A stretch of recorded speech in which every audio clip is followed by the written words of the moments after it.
Hello, my beautiful people. Welcome back to Mental Moments. I am Lisa Coleman. I have my degree in psychology, and I have been in the mental health field for about 25 years. So today we are going to be discussing the interview that Chrisean Rock did with a football player. I'm not really familiar who this person is. Never really heard of him before. I'm not a sports person. Sorry, guys. But his name is Cam Newton, and he has a podcast.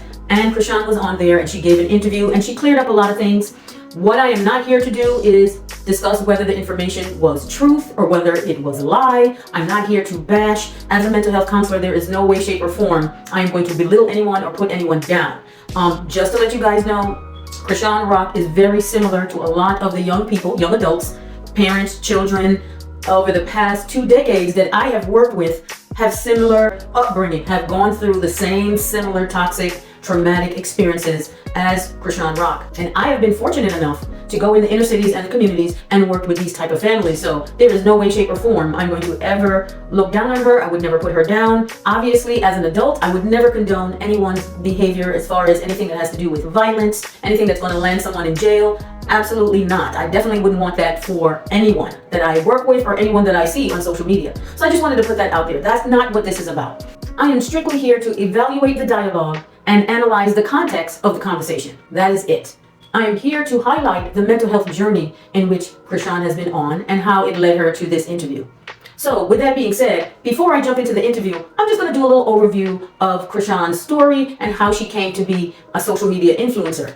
You guys already know her backstory, but just for the sake of this video, I'm just going to run through it really quickly. First of all, Chrisean was born March 10th of 2000 in Baltimore, Maryland, and her birth name was Chrisean Eugenia Malone. At the time of her birth, it stated that her father was in prison and her mother raised a total of 12 children, where Chrisean was the 11th youngest child.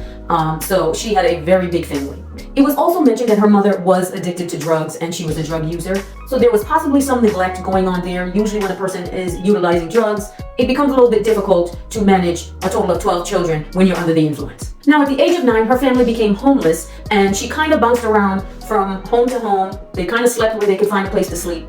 And this continued for many years. From what I gather with several interviews that she's had, she said it continued from the age of 9 up until about 13, 14 years old. So that was a very long time for Chrisean Rock to be homeless, from the age of 9 all the way up to the age of 13. Not sure exactly what was happening during those years. Obviously, the mother was finding places to sleep, possibly shelters, possibly friends and families. But when you have a total of 12 children, that would be pretty difficult. Now, I believe right around the age of possibly 13, 14, Chrisean entered high school. And through the support of friends and the administration from the high school, she started sports and became a track star. She really excelled as an athlete while she was in high school. Now, because she was such an amazing track star, she was accepted into Santa Monica as a student athlete and really excelled when she got there. Now, in 2020, she graduated with her associate's degree in kinesiology and exercise science. So Chrisean Rock does have her associate's degree. So she is college educated.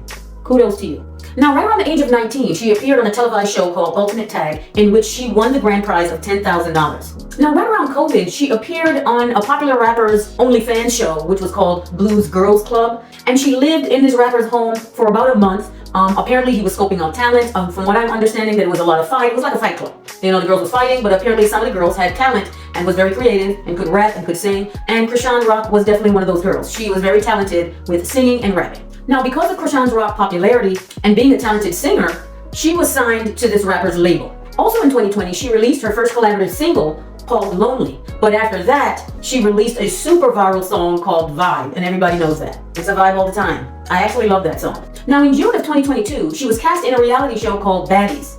Shortly after that, she did another reality show called Crazy in Love with the rapper who is currently now her baby's father. In July of 2023, she started her own clothing line called Heaven Sent. Then in September of 2023, she delivered her son, Chrisean Jr. Following that, in October of 2023, she collaborated with a popular influencer and rapper called Lil Mabu and released another viral song called Mr. Take Your Bitch. Now, moving forward, in November of 2023, Chrisean Rock received a call, was invited to a show, and then an incident occurred. And this is where we're at this moment. So as everyone can see, life for Chrisean Rock was not a crystal stair.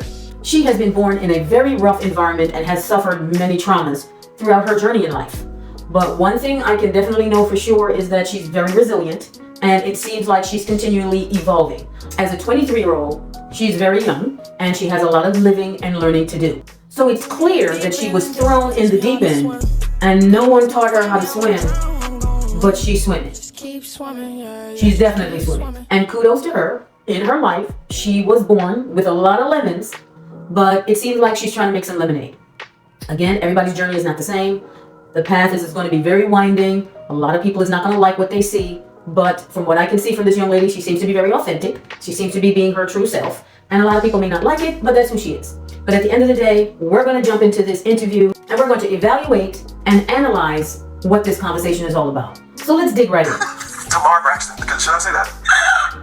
That shit? What are you talking about? You just got into something like, yo, what the fuck? I didn't get into nothing. I went somewhere, I was invited, and then I was set up.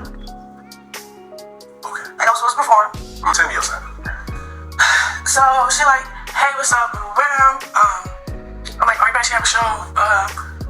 Like, cool. She invited me to send her number. So I was like, all right, my manager finna hit up your people. So send me your manager number. She's like, okay. Right.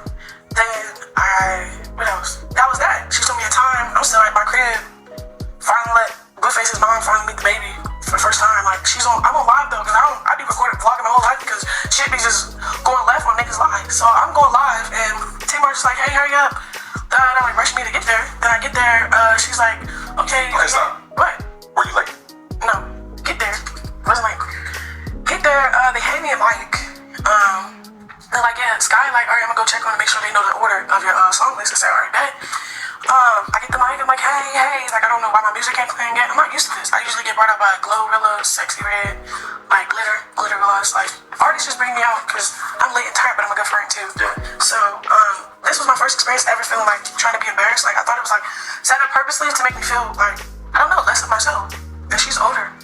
So you felt attacked? I for sure did. That shit was so weird. I like deactivated my page, like, cause it was like not even just that. I hate when my baby father speak up against me like I'm not carrying his kid. So it's just be a lot on me. Like, everybody wanna use me as clickbait. Yeah. And I'm just cool. So now I made a thing like, I ain't finna be stingy with my clout, my name, anything. I'm fucking around with none of that. Like, so I took a reset button, came in late, ready to work with my baby. Yeah. I'm not fucking around. So it's like every time I go somewhere, I'm not fucking around, ready to go. Like, hey, what's up? Show love, nigga, I'll tag you. All that. I show love back. It's just like, I guess, being toxic go more further than being, I don't know, cool as shit. Wow, so that was interesting.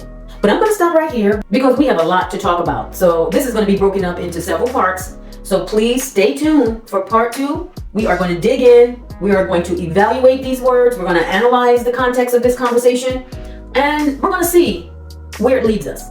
So please stay tuned. Make sure you like, subscribe, and ding that bell because I got a lot more videos coming up.